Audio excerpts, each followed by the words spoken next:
Welcome, dogs. Get your goggles, get your tightest lycra tri-suit, put on those compression socks. Why be good at one sport if you can be shit at three? This is the Triathlon Mockery podcast.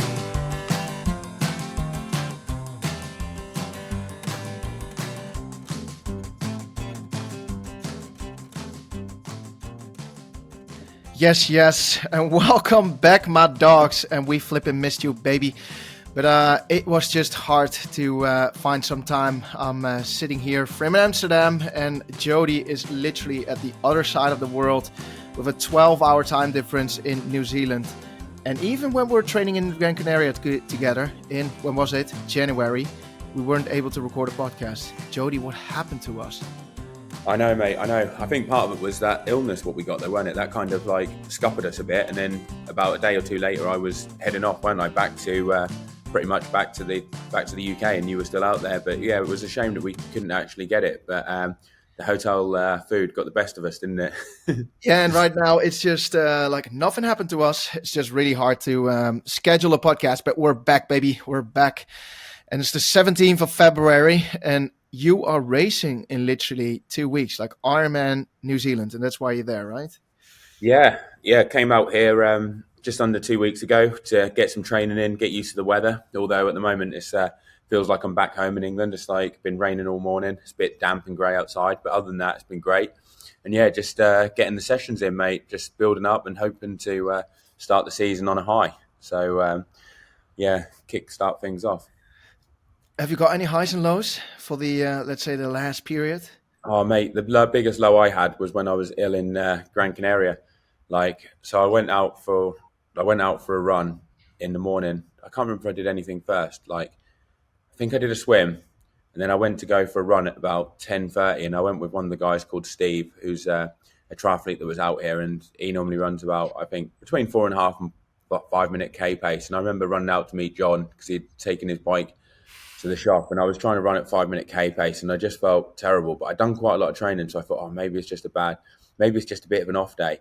And I remember we were running around this like cycle track loop, you know the one, because you did quite a few laps. Like a really nice loop for sessions, isn't it, and stuff like that. Or if you want to do a run and you kind of want to switch off, because you can just like run a few laps, not worry about where you're going to go, can't you? And the time just flies by. And I remember running around there, and we were going to do like an 8 or a 9 mile run, something like that. And I was like, you know, them days when you like clock watch and you're running with other people and you're thinking, how far have we done now? You look down and it's like 3K, 3.5.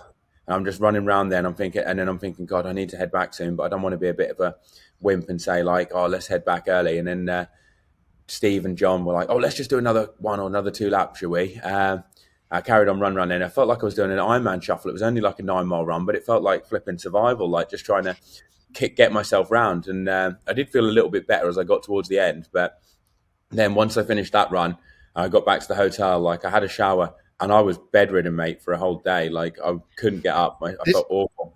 This was the day that you became sick, right? Yeah, this was the day I came sick, and that run. To give people a little bit of a background information, it was the middle of January. It was flipping grim in Amsterdam. It was howling, raining, -3. And I thought, all right, I'm going to go to Gran Canaria. I'm going to see Joe for a few days, record some podcasts, record some content, then do a bit more training, get that mozzarella beach fit and everything for the Ironman Sub 8 Hybrid King 2.5 hour marathon kind of shape. So I went down to Gran Canaria. I arrived. We did like an easy run in the evening, and then we headed down to the buffet. And whilst we were standing there at the buffet, I saw Jody, and he was annihilating the sushi. And I said, oh, gosh, you're getting the sushi? Do you really do that as a professional athlete in an all-inclusive hotel? Because I think sushi is like the most... And I said to you, I've had it every night, didn't I? I said, yeah, I've been having it every night. It's fine. Yeah, you were saying, I'm having it every night. And before that, you were also saying that a lot of people already got sick from the buffet. So, well, I didn't know if it was from the buffet or what it was from. I just knew they'd been sick. So I didn't know what the cause was. Now, whilst the mozzarella was pleasantly sitting down and we were chatting over, life, just deep conversations, I had another little nibble of this little sushi. And I said, gosh, don't you think the rice tastes a bit weird, bit funny? So I stopped eating it. And oh my God, the next day I was rough as anything. And I'm glad that you, well, not glad for you, but I'm 100% sure it came from the sushi, mate, because Yeah. when you came down from that run, You felt it at like 6 o'clock, didn't you? And you oh, said to me, "God, I've been up all night. I've been up all night." And I said, "Oh, I'm fine." I went for the swim, and then 5 hours later, I was like down, and I was like totally fucked. Like I couldn't get out. I literally like 24 hours in bed, mate. Even Laura wanted to stay in a separate room. She ended up like checking into another room. I was left by myself. I was like a sewage system, like, whoa, nuts. Oh. Like I was. The good thing is, even though it was like only 3 weeks after Christmas, I was back at peak race weight. So that's a tip. That's a training tip for you. If you want to get down to race weight quickly after Christmas, take on sushi at an all-you-can-eat hotel. You'll be back to race weight within 48 hours. I'm just so damaged nowadays from these flipping food poisoning. Like I need to knock on wood. I almost never had it, but then after my training camp in Austria, I went down to Remember Bormio a week before Almere. Meine Güte, the hamburgers there on the market got to me, and I had food poisoning with Ruben like never before. I think the people that's sleeping in the same room right now still get sick from all the viruses that we spread there. Oh my God. And then now, now that I'm having it again, like in Gran Canaria, I'm just so scarred. Like I think food poisoning is probably the worst what you can get because you just feel so depleted.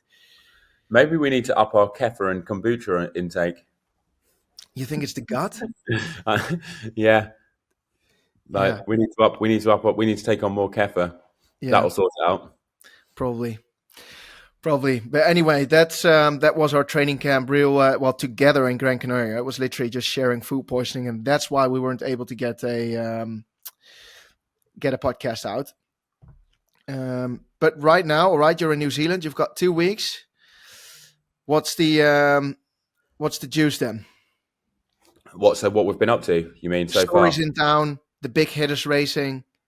The big hitters racing.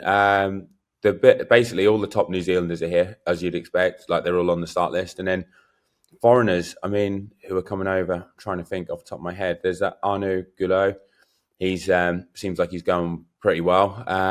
But other than that, like there's not like really massive big hitters because obviously a lot of people are training for the T100 series or the Ironman Pro series, so they're not really throwing it in. There's 26 people I saw on the start list here. And it is a good field for a normal Ironman, but it's not like a massively stacked race. But so I wouldn't say that. But what we've been up to, me and John. So I'm trying to think what we did. Oh, we've been actually riding pretty hard. Like we rode around the lake, and we've done like some decent interval sessions on the bike where we've been pushing the pace. John got ill out here, like so. Unfortunately for him, for the like. I know. So he's literally just getting over it now. So on like when we were on the plane on the way over, there was this guy who was like, so I was on an aisle seat, John was on another aisle seat next to me, and then next to John was this very ill person. Bearing in mind, we got on the flight from Doha to Auckland, so it was a 15-and-a-half-hour flight. And the last thing you want is to sit next to someone who's coughing all over the place, dirty tissues all around. John said that he even felt like the guy coughing on his like shoulder and stuff like that. Oh, And then next to John, so behind me, but kind of like staggered next to John on another aisle seat was someone else who was also coughing. So John was surrounded by flipping illness. And then 2 days later, we went for a ride when we got here. I remember it was a Friday and we did this like 3.5 hour loop, which had some decent climbs in it. And we were riding like hard, like doing some like solid tempo efforts and stuff. And then we got to the end and he was like, oh, like that ride felt harder than what it should do. I didn't feel as good as what I did in Gran Canaria. And then an hour later, 2 hours later, he was in bed, spent the next like 36 hours in bed. And then he's been like coughing and everything. Yeah, he's kind of getting back onto it. But he said he did a ride on Sunday. And you know what John's like. He doesn't normally give up, does he, on a ride? no. We did a ride around the lake and he looked like a sorry state. Like I saw him come into the cafe. He was pouring with sweat, like he'd been riding at 300 watts. And he said, I don't believe it. He said, that was like one of the lowest powers I ever had on a long ride. It was like 190 watts. He was pouring with sweat. And then he was sat on the picnic table outside. It was like 20 degrees and he was like shaking like this. Like What? He felt really cold. I was there. There was another guy, like a local. And he said, I can give you a lift back if you want. I think there's room in the car. And then John was like, ooh and an ah, and like, oh, am I being a bit of a pussy? You could tell that was what he was thinking, getting a lift. I don't know. I want to carry on, but I feel really bad. And then I was like, what are you doing then, John? Like, are you coming or are you getting a lift?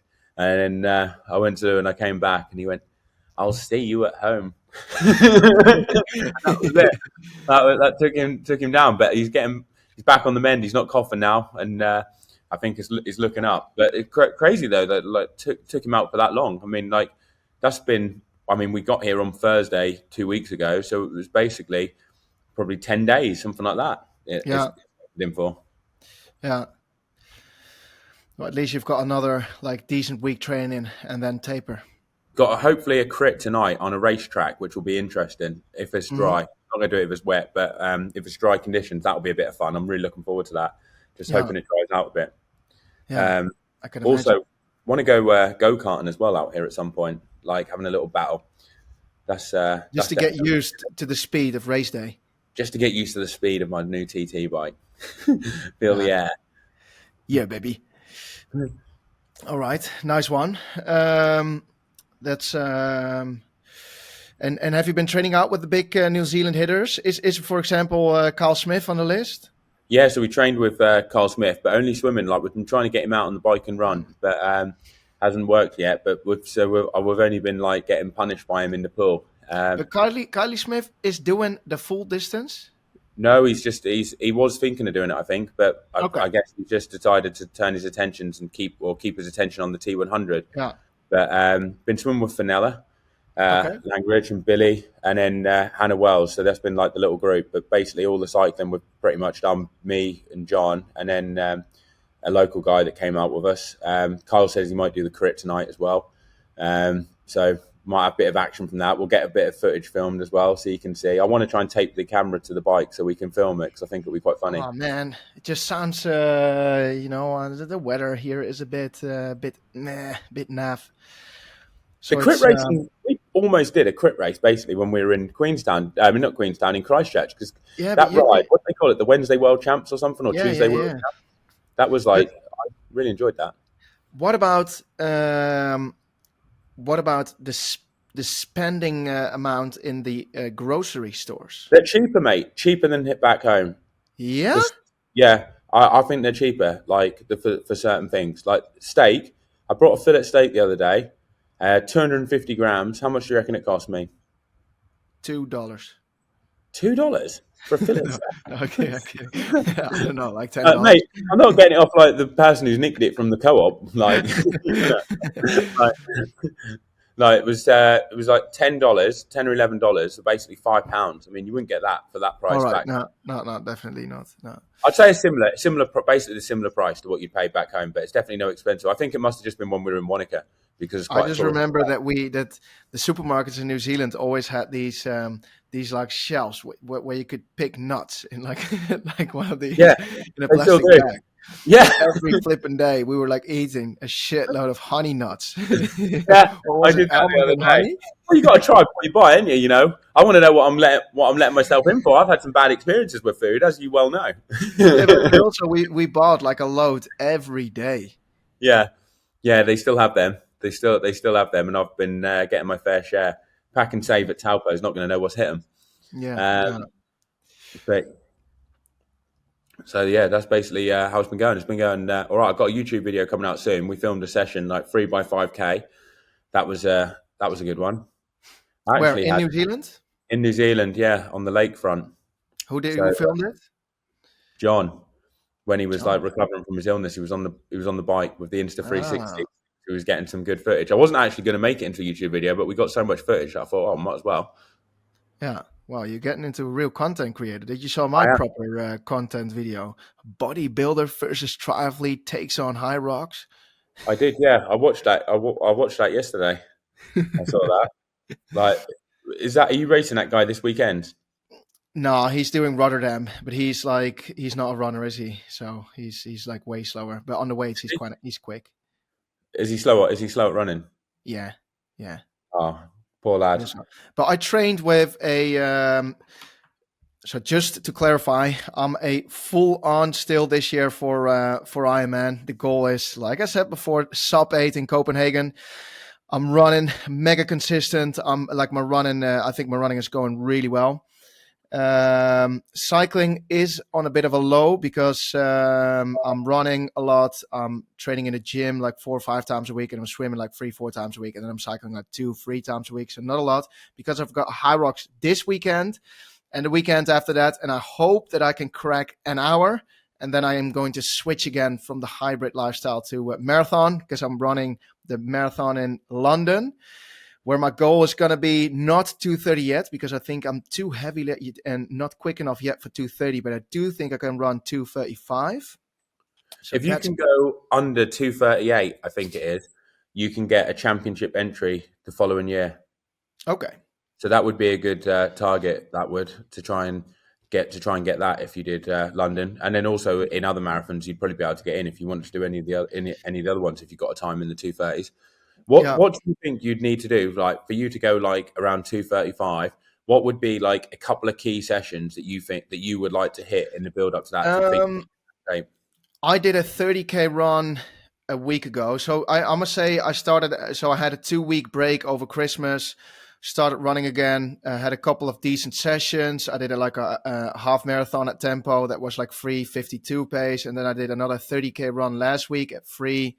So it was 22Ks at 3:48 pace, which is basically a 2:35, 2:36 marathon, something like that. free what 240, pace? 3:45.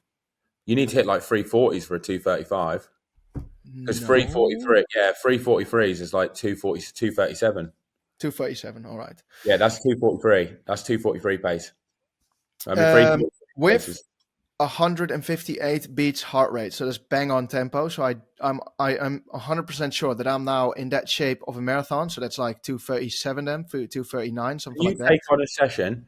This session, I've seen a couple of the marathoners do it. I think this would be a good one for you, and you Yeah. could make this into one of your little YouTube videos where you do a long run, 3 by 10K. So you just do a warm up, like a couple of K warm up. First 10K for you, 3:45 per kilometer. Second 10K, 3:40 per kilometer. Third 10K, 3:37, 3:38 per kilometer, Mm-hmm. with Yeah. like a couple of minutes rest in between, 3 or 4 minutes rest in between. If you can This do that, sounds then I think you're on for a 2:35. This sounds a lot like the session I had in mind because 2 weeks before the London Marathon, I'm doing the Ibiza Marathon as like a training session because a mate of mine is his 50th There's nothing birthday. like putting yourself in a hole, is there, before your main marathon?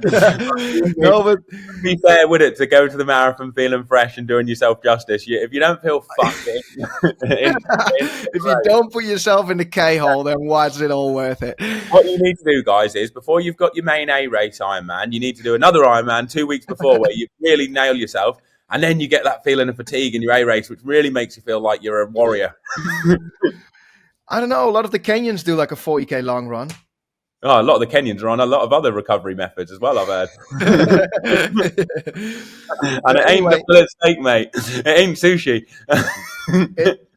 like I wanted to do like 10Ks at 3:40 or 3:45, and then like 3K recovery, and then 10Ks at like 3:38, and then the rest like 4:10, 4:20ish for the rest of the marathon. So you've got like a 3 hour endurance run.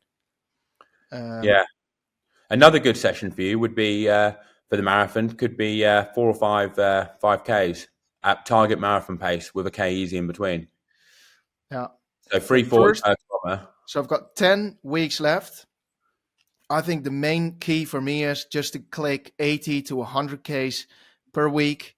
So 100 kilometers per week, 80 to 100. And that's something that I've never done before in my life. And then, so yeah, that will definitely make a big difference if you do Yeah. that.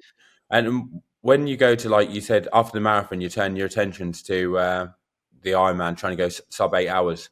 Yeah. Like, are you then going to start doing more cycling and stuff like that? And then Yeah. Then I'm trying just going to bang 15 hours of cycling a week because it's the run that is my limiter to go sub 8.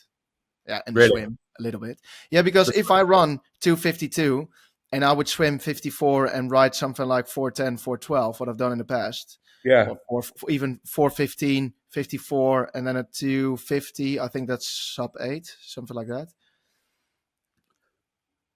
All right. So basically, yeah, after the marathon, that's when you're gonna take the cycling to the next level.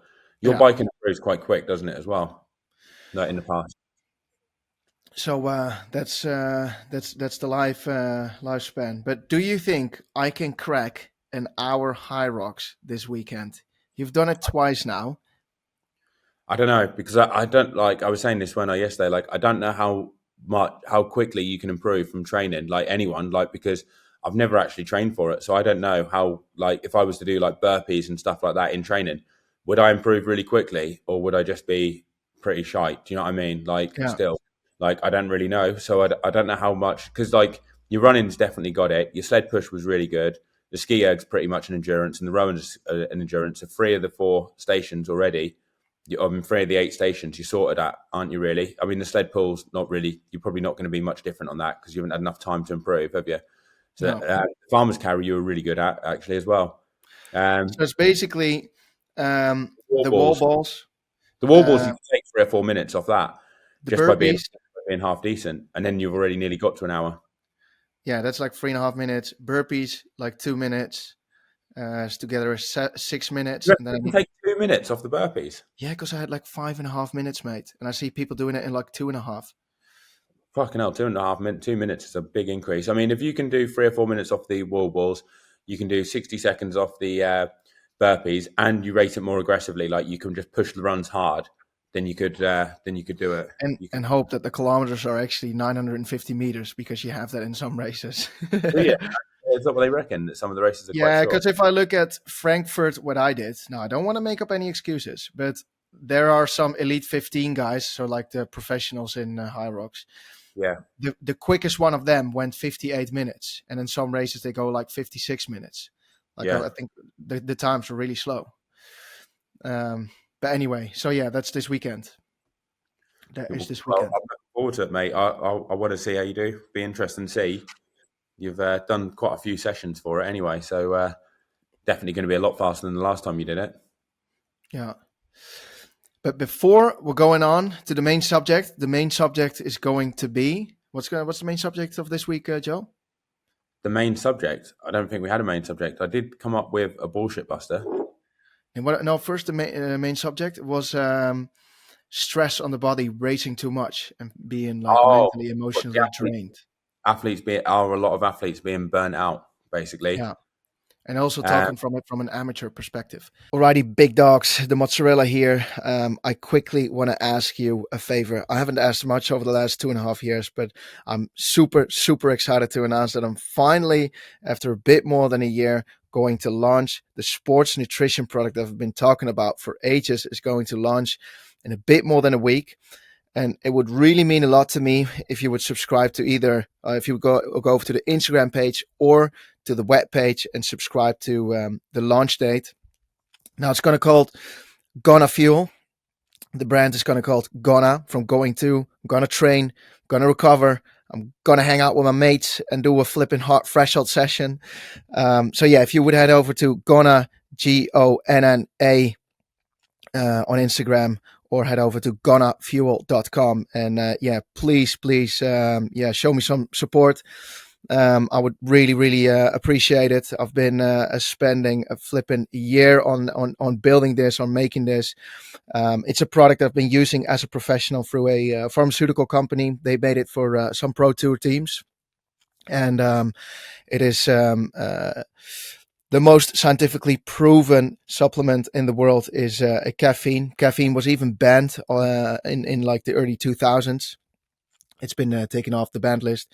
But the downside from caffeine products out there right now is that it's either very low in milligrams. So if you want to have the maximum gains, you need about 3 to 4 milligrams per kilogram of body weight.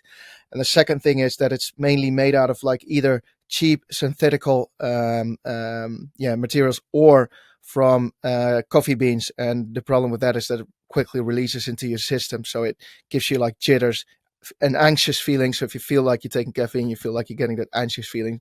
That is where it's coming from. And that's why this product is being made from 100% all natural plant, which slowly releases it into your system. It's called guarana. But it also, the shot includes a lot of other stuff. For example, L-citrulline, which helps you open up your blood veins and thus transport blood more quickly to your muscles. Anyway, all the research, everything will be on the page as well in a week's time when it launches. So you can find everything on there. It's a no bullshit product. Literally, you can read anything, you can check anything. It's anti-doping tested, all natural, vegan, you name it. It's flipping awesome. The branding is sexy. I'm super excited, and yeah, I just want to say I would really appreciate it if you would check it out and show me some love. Now, big dogs, let's head over to the main subject of the week. Thanks. GonaFuel.com. So Burnout rate for professional our athletes. athletes burnt out with all the like traveling and racing and stuff like that. Like last year, we saw like for instance, like me myself, like I think I suffered from burnout. You know, going chasing around the world, the Ironman Pro Series, like a few races, and then I feel like you can end up chasing your tail and you put yourself in a bit of a hole. And there's quite a few athletes that I saw last year that I think went through similar things. Like I think, for instance, like Braden Curry Yeah. chased around the world quite a bit. And I think with the kind of athlete he is and the quality of athlete he is, he didn't perform to the best of his ability. And I feel like a lot of that is you just haven't got the time to prepare properly for races. And if one race doesn't go to plan, then your season gets thrown a bit up into the air, and then you end up throwing races in that you wouldn't necessarily be doing. And because you're chasing this series now and not normal races, like for instance, like if I was going for a race in June, like an Ironman, and it didn't go well, I might have already entered a backup plan in the past where there was like another Ironman a week or two later, and the travel's very minimal, and I've already tapered for one Ironman, so it's not like I'm doing. It's not that much different, is it? You know, like I can tell the race isn't going to plan. I could stop early, recover, think right, I've got another shot in 2 weeks. Now with the Pro Series, you could be racing in America and then you don't have another chance until 5 weeks later, and that could be in Cairns in Australia, in the middle of the world. And in between that, you've got to travel back to the UK, then go to Australia if you want to keep it going. And it's just adding in a lot of travel and not giving you enough time to do the build-ups that you want to race to your potential. And is that causing people mental burnouts because of all the excess stress? And also physically, it's a lot of demand, isn't it? You know, you race an Ironman's multiple continents, bad timings and everything. And I think you can see that a lot. And I think this year it could be even worse. And then that's also not even to looking at people that are chasing the T100 series and trying to combine both, where people are throwing in some T100 races and Ironman races at the same time, where they're trying to get like qualification to like an Ironman World Champs, but then targeting the T100 series. Well, in the end, sports is just like work, you know, as in you also have a burnout rate at work when people just they've got a certain stress overload. And if you compare nowadays schedules from professionals, for example, not only do they race a lot more, they also train a lot more. You know, 25 hours to 30 hours is more than normal than the exaggeration. Whereas normally in the past, maybe the majority would have done 20 hours.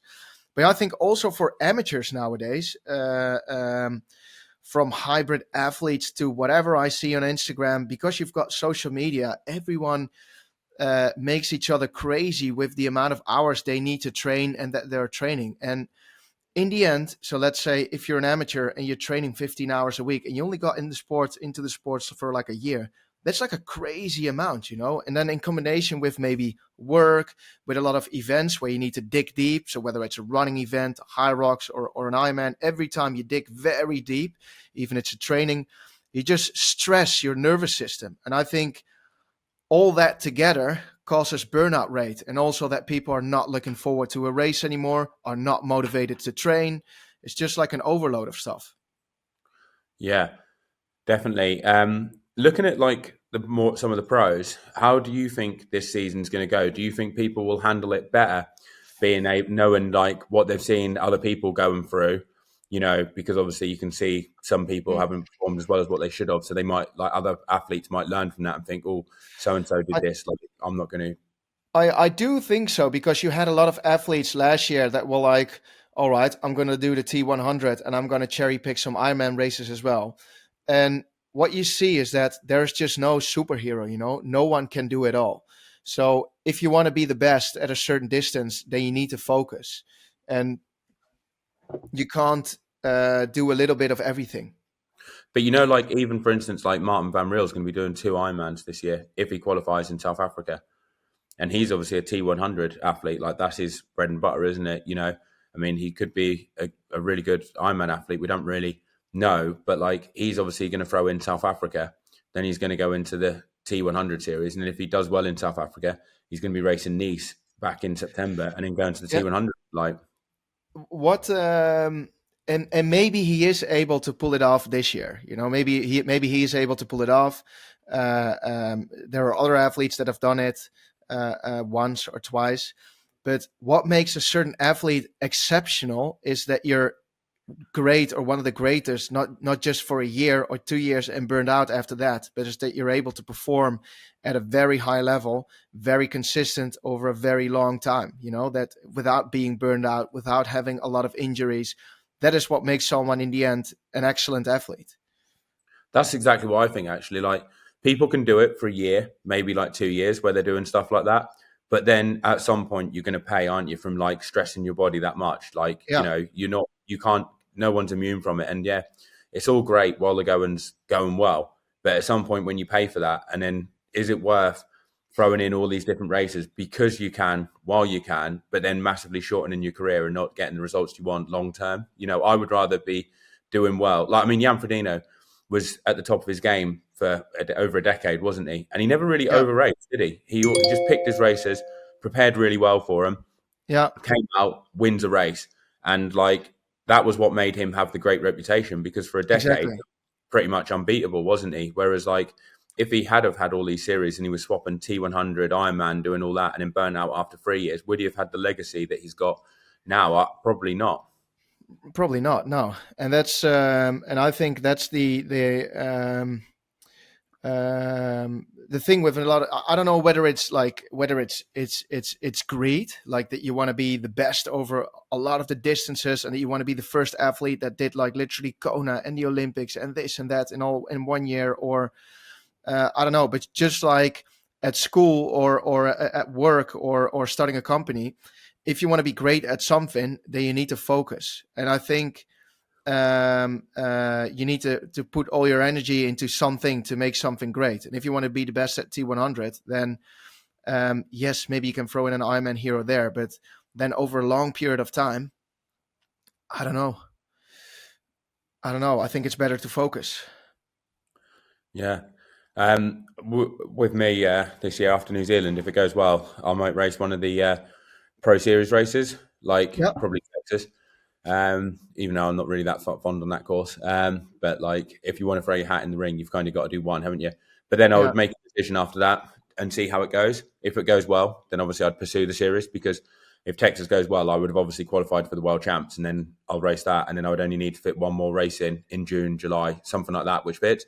But obviously, let's just say if it didn't go well, then that would be it. Like, I wouldn't bother pursuing the Pro Series. I think it's impossible if your first Ironman doesn't go well, unless you want to be traveling here, there, and everywhere, you like, and chasing your tail around. I think yeah, it's a bit of a recipe for disaster. So it would be like, if that goes well, then obviously I'll do it. But if it doesn't, then I don't really see the point. And like, I think what a lot of athletes need to look at is, as well, the prize money for the Pro Series is great if you're top 4, top 5, maybe at a push overall.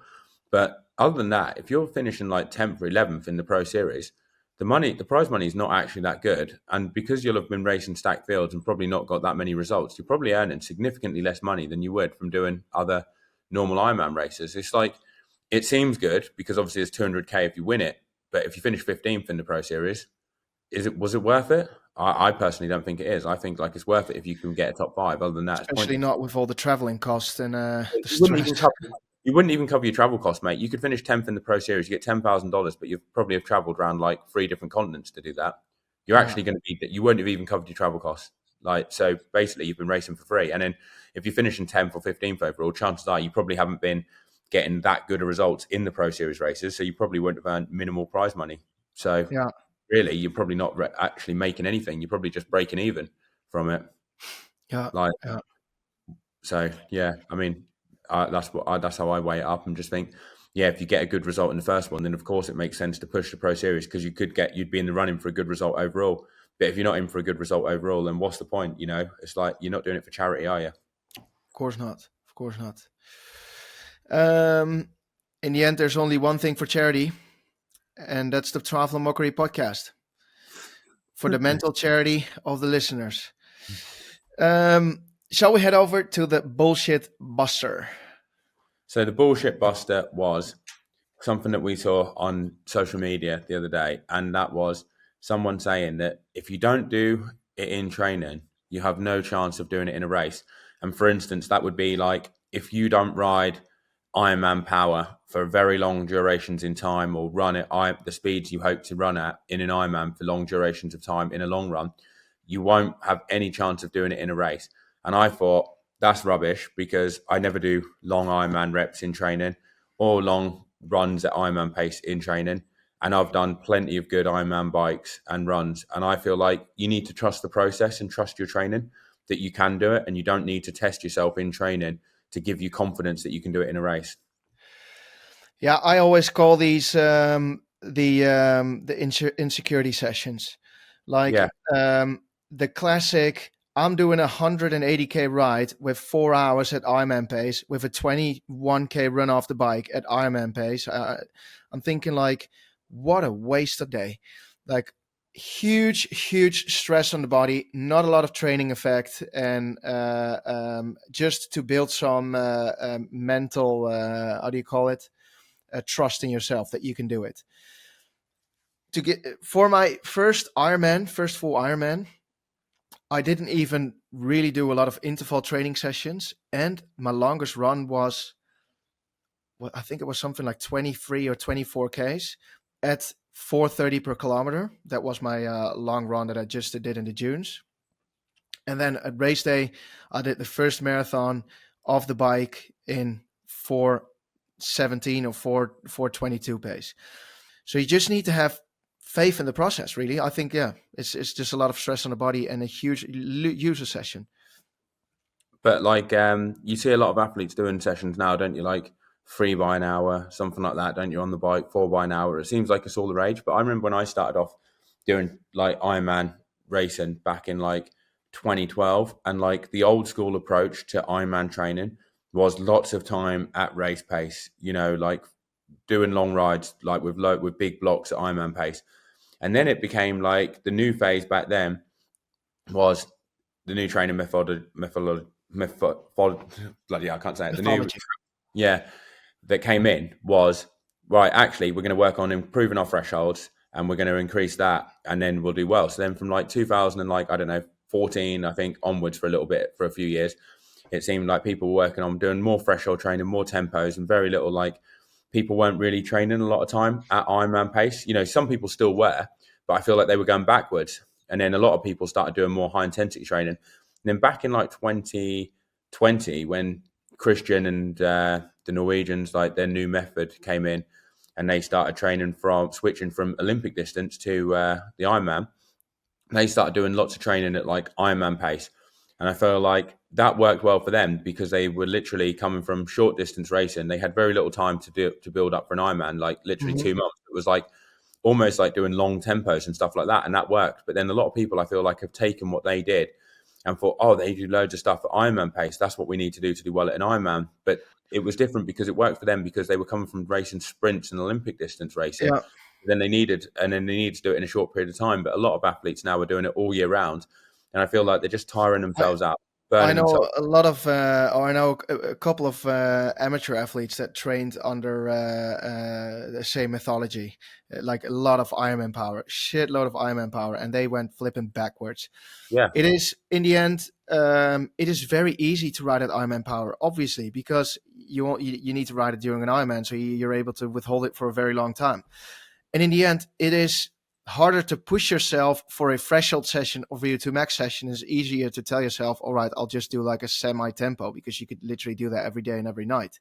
So that's why I think people rather train an hour at Ironman pace than doing 5 by 8 minutes at threshold.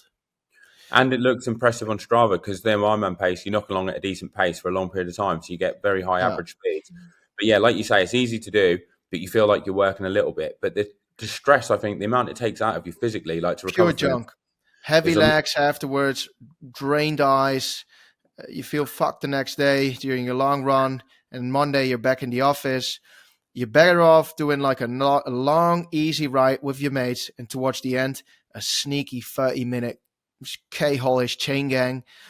and then on a Tuesday or on a Wednesday, a proper VO2 max or a threshold effort. And then I mean, towards race season, maybe a couple of 2 by 30 minutes above race pace. yeah, and like if you wanted to get an idea of pacing, I can understand you do something like some Ironman pace stuff in the last 3-4 weeks, potentially like throw in a couple of sessions just to get an idea of what you think you can hold Yeah. if you're doing it. But I think like if you're fit, if you're training relatively high volume, doing thresholds and like actual proper tempos, you're going to be able to hold a good Ironman power because you're doing decent training volume and you're doing decent sessions. Like for me personally, whenever my threshold's at its highest, that's when I always ride the best in an Ironman. Yeah, so I kind of thought that was a bit of junk, really. I feel like you need to trust your training and not like constantly worry about like doing long pet tempo rides. In the end, it's all about trust, and sometimes you go through a period where you think that the training is going backwards, but you need to have faith in that taper week. That taper week is so flipping damn important. I'm having faith right now in myself that I can do sub 1 hour in Vienna this week during the Hyrox when I'm fully tapered, because you can get into that little extra edge.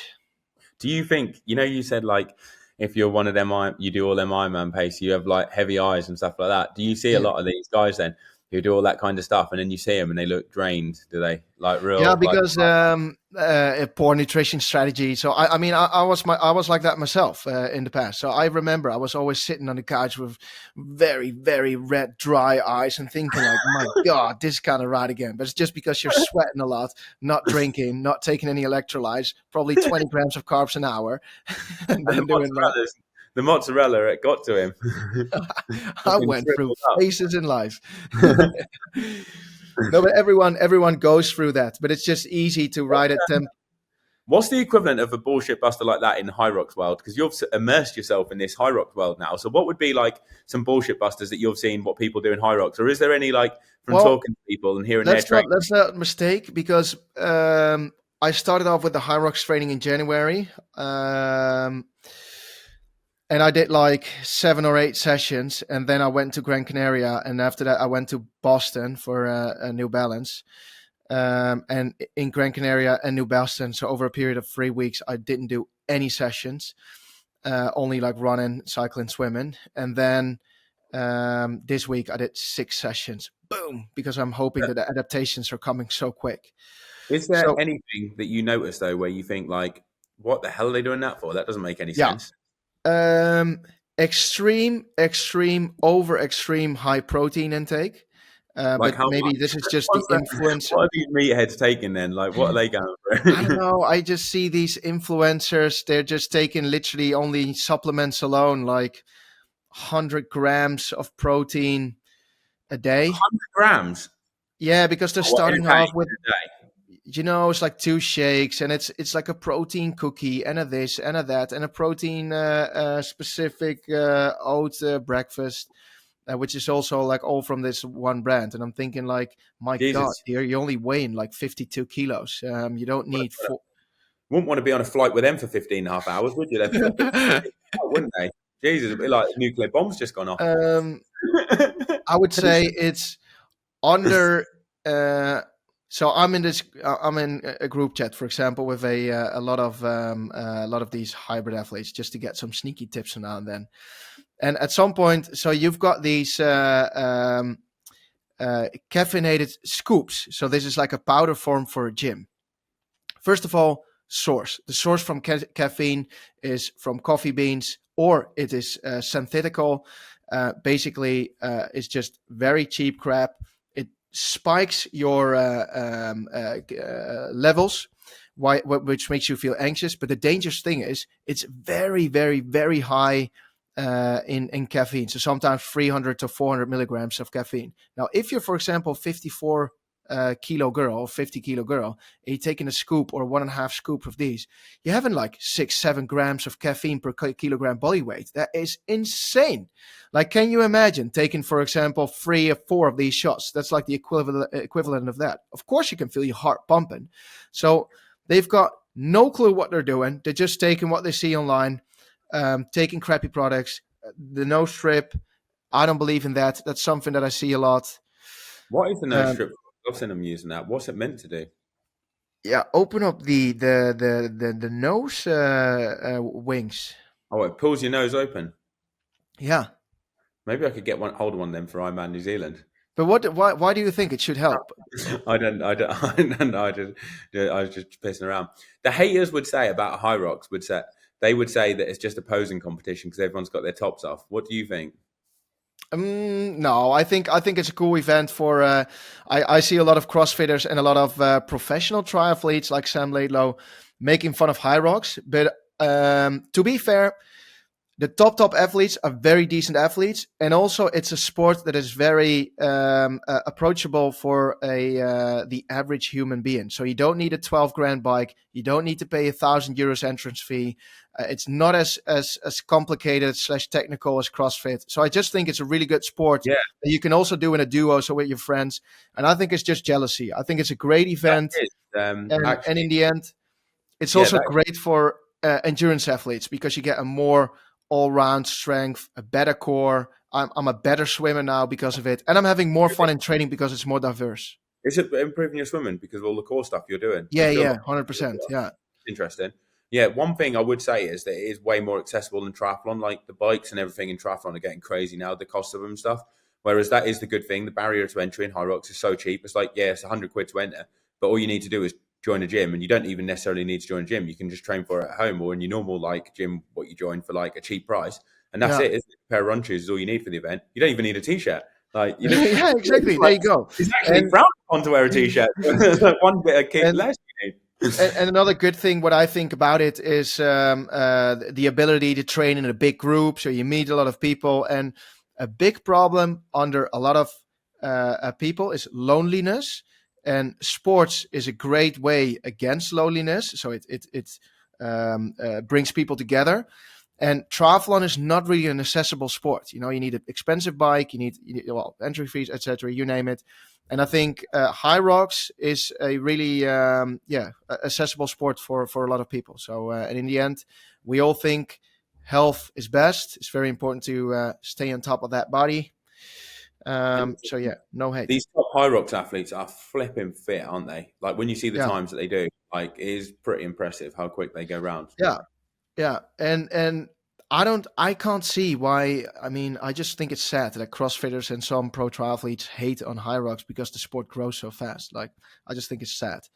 In the end, you should leave everyone, as we say in Dutch, leave everyone in its value. If you like Hyrox, you like Hyrox. And Joe, if you tell me next year, mate, I flip and love horses, then I support your journey, bro. You go do dancing on a horse, whatever. I don't care. I just need a talented horse to make up for my lack of ability, don't I? Exactly, but I would support that journey. You know, it's your life. You know, you should do whatever you think is fun.